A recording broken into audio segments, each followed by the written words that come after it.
This is the Mad Dragons Podcast.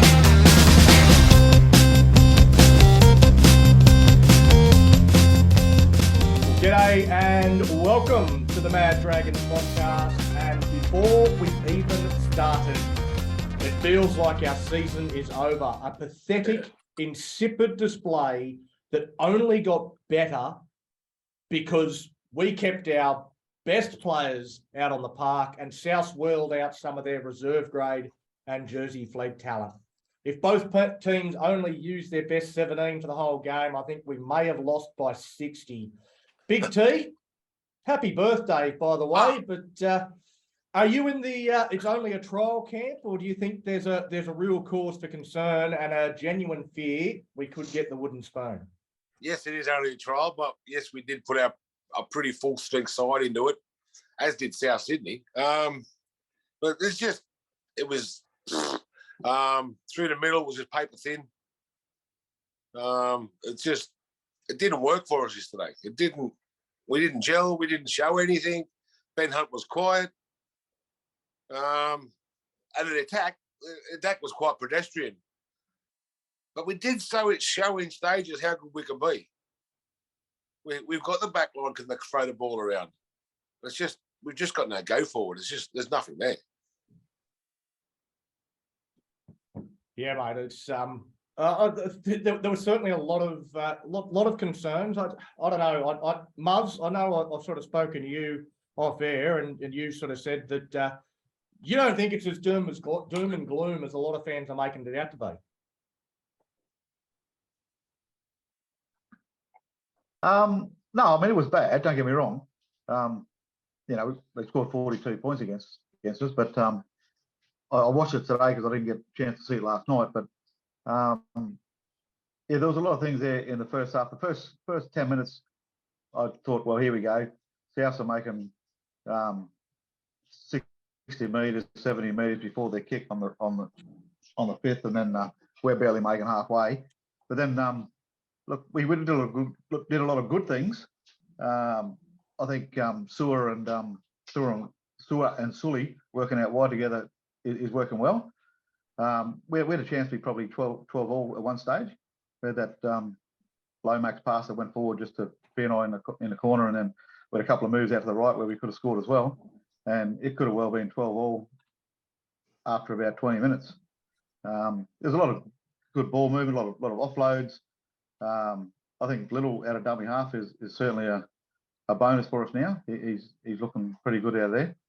But don't get me wrong, it was bad, but it was a trial, as we say. But hell of a lot to work on. But there's stuff there. It's not unfixable. Yeah. All right. Well, what I'm going to go into now is something a bit different. We haven't done this before. I've had a little bit of time today, and I've gone through and produced a bit of a couch coach analysis of our performance. I'm sure the NRL will shut this down quick due to copyright breach or something, but we'll see if we can get away with it. All right. We don't own any rights. Okay, NRL not take it down. It's all got it all from YouTube and Facebook highlights anyway, so it's all available. But yeah, we'll see how we go.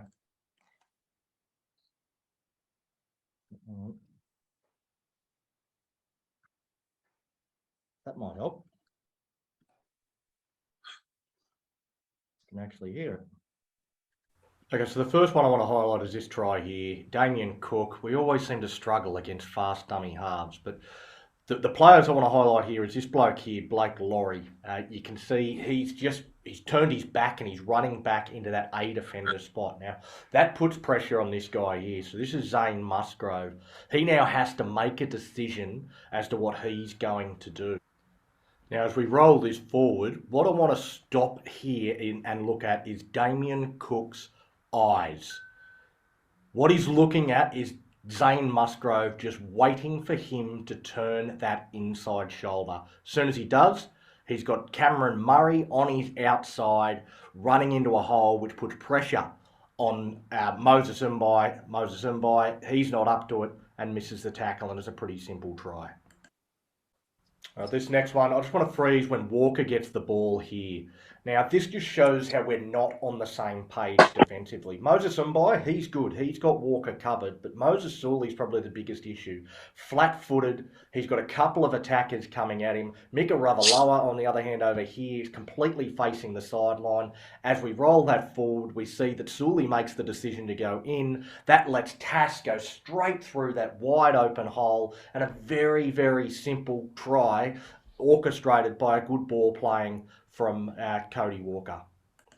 This next one, Tyrell Sloan got the share of the blame from Cooper Cronk on the box coverage, but I'd just like to have a look at Ben Hunt and what he does in this situation. Now, he doesn't trust the blokes that come out of the scrum. There's Aaron Woods, and there's also Ben Murdoch-Masila there. They come over and they actually close down the space. It's their job to shut down Damien Cook. Ben Hunt doesn't trust them to do that, and as soon as Ben Hunt shifts in, it's an easy try for Latrell Mitchell. This next one, this is the worst bit of defence of the lot of them. Frankie Molo here, just keep your eye on him. What he is doing and where he is going, nobody knows. So if we roll this one forward, you can see just as we get to this point, Frankie Molo's right up the backside of Aaron Woods. Absolutely no need for him to be there. That puts pressure once again on Moses Mbai on the inside and allows a really soft, really easy, really preventable try. Now this next one is another horrible bit of defence by Frankie Molo. And I'd also like to highlight Josh Kerr in this play as well. He's really lazy, hands on knees in this situation. But one of the big factors here is Tyrell Sloan. He's always an A or B defender when we're right on our line. So that immediately puts a lot of pressure on Frankie Molo in this situation. He has to be there and be a bit of a protector for Tyrell Sloan, because if Sloan gets isolated one-on-one with Jai Arrow goes over the top of him and scores a try. So it does put a lot of pressure on Frankie, but just look here at his shoulder position. Look at where he is facing. It is facing directly towards the sideline. It is dreadful defence. There is no excuse for what he does. And Josh Kerr on the inside just having a bludge that close to the line, that tight to the ruck. Again, completely unacceptable. And it's terrible, lazy play from the Dragons. And again, a very, very soft try. Finally, a little bit of positivity. This one comes down to this bloke here, Ben Murdoch-Masila. Big bloke, attracts the attention of Lachlan Ilias, which allows Moses Mbai, who does a really good job himself. He isolates himself one-on-one with Damien Cook. He's able to get onto his outside shoulder and scores. Again, a pretty soft try for the Dragons, but it was Ben Murdoch-Masila that allowed this to happen.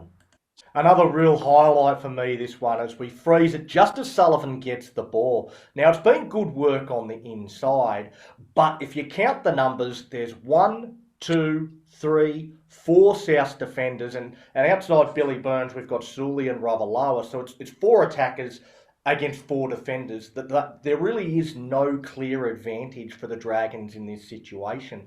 Sullivan could give the early ball to Billy Burns. If Burns can square up the centre, then he might be able to create a 3-on-2 situation. But he's probably a little bit too deep. If they were up a little bit flatter, that might be more of a possibility. So what Sullivan does is he straightens off the right foot. Cody Walker's a little bit too committed to the slide. He gets inside him. Ben Lovett is off balance because he made contact with Blake Laurie before he passed around the back. And that allowed the opportunity for Sullivan then to put the fend into the chest, pulls through the other side and scores a really good try.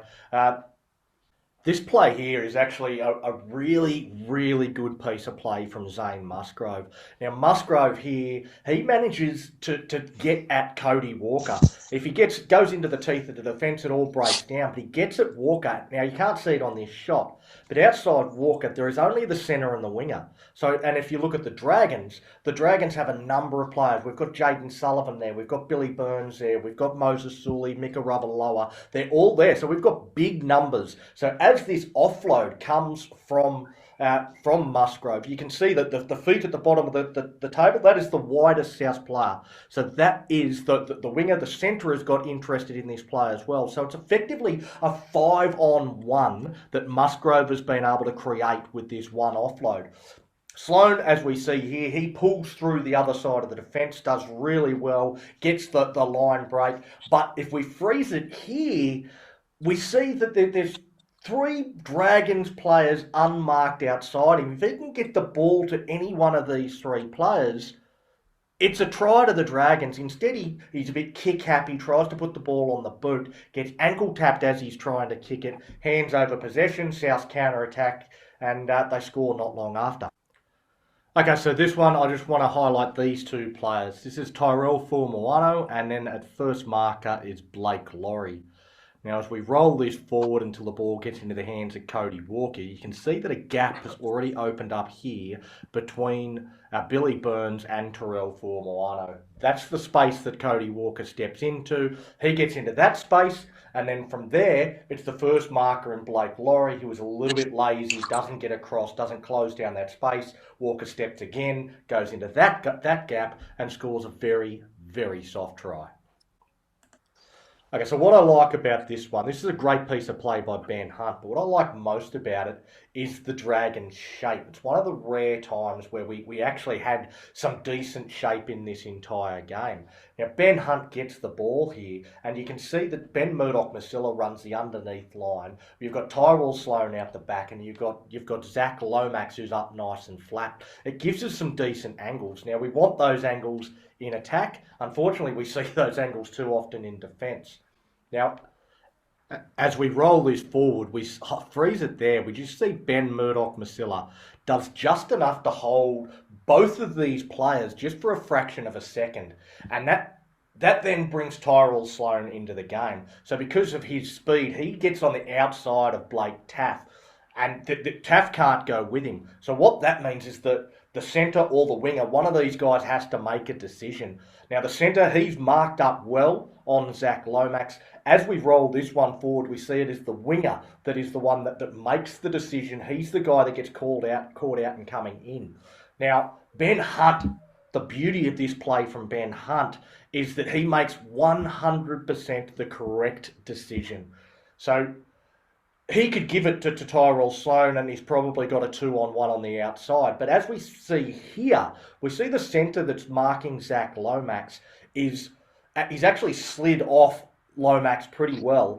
And if the ball had gone to Sloan, could have slid off him and gone straight to Tyrell Sloan, and we probably don't score if we go with that option. So Hunt makes the right decision, goes out wide to Matty Feeney, who goes across untouched. Now, Jacob Little, he was a real shining light for us. As we see here, a nice quick play the ball from Dan Russell. He looks up, sees the back of another player's jersey. He's got George Burgess in the ruck on his knee, and he's able to get out of dummy half, takes advantage